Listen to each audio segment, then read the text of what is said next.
राष्ट्रीय ओबीसी महासंघाचं साखळी उपोषण सुरू झालेलं आहे। नागपूरच्या संविधान चौकामध्ये आजपासून हे साखळी उपोषण सुरू झालेलं आहे। ही दृश्य आपण उपोषण स्थळावरची बघतोय।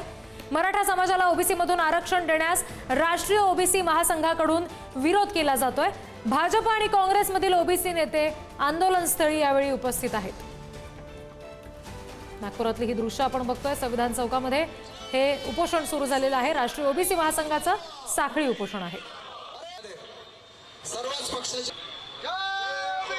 मराठा समाजाला ओबीसी मधून आरक्षण देण्यात यावे अशी जरांगे पाटलांनी मागणी केलेली आहे आणि त्या संदर्भात त्यांनी मुंबईत आंदोलनही सुरू केले आहे। त्या विरोधात नागपुरात राष्ट्रीय ओबीसी महासंघाच्या वतीने देखील साखळी उपोषणाला आजपासून सुरुवात करण्यात आलेली आहे। तर सर काय सांगाल, आजपासून तुम्ही साखळी उपोषणाला सुरुवात करताय, कुठेतरी मनात भीती आहे की ओबीसींचं जे आरक्षण आहे त्यात कुठेतरी त्याला तडा जाईल?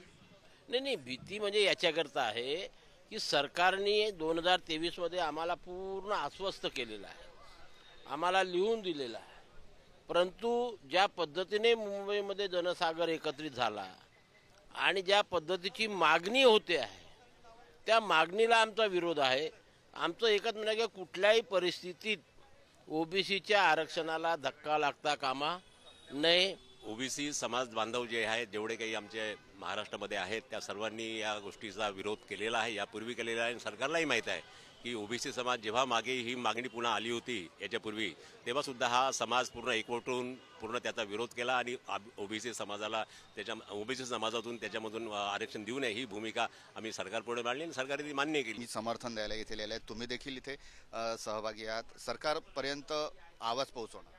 नाही, नक्कीच बघा, रास्त मागण्यांसाठी आजपासून हे आंदोलन इथे चालू झालं आहे। ओबीसी समाजामध्ये नवीन वाटेकरू हे मराठा समाज होऊ शकत नाही, ही वास्तविकता समजून न घेता कुठेतरी आज मोठ्या प्रमाणामध्ये असुरक्षिततेची भावना निर्माण करण्याचे जाणीवपूर्वक प्रयत्न होत आहेत का, असा प्रश्न माझ्यासारख्या कार्यकर्त्यांमध्ये। तसाही ओबीसी समाजामध्ये असलेल्या 350 जातींना न्याय हा 27% कोटा देऊ शकत नाही। अशा याच्यामध्ये अजून जर याच्यामध्ये ॲडिशन झालं तर ना मराठा समाजाचं हित त्याच्यात साधता येईल, ना ओबीसी समाजाचं हित साधता येईल। कॅमेरामॅन मंगेश हस्तकसह जितेंद्र शिंगाडे, पुढारी न्यूज, नागपूर।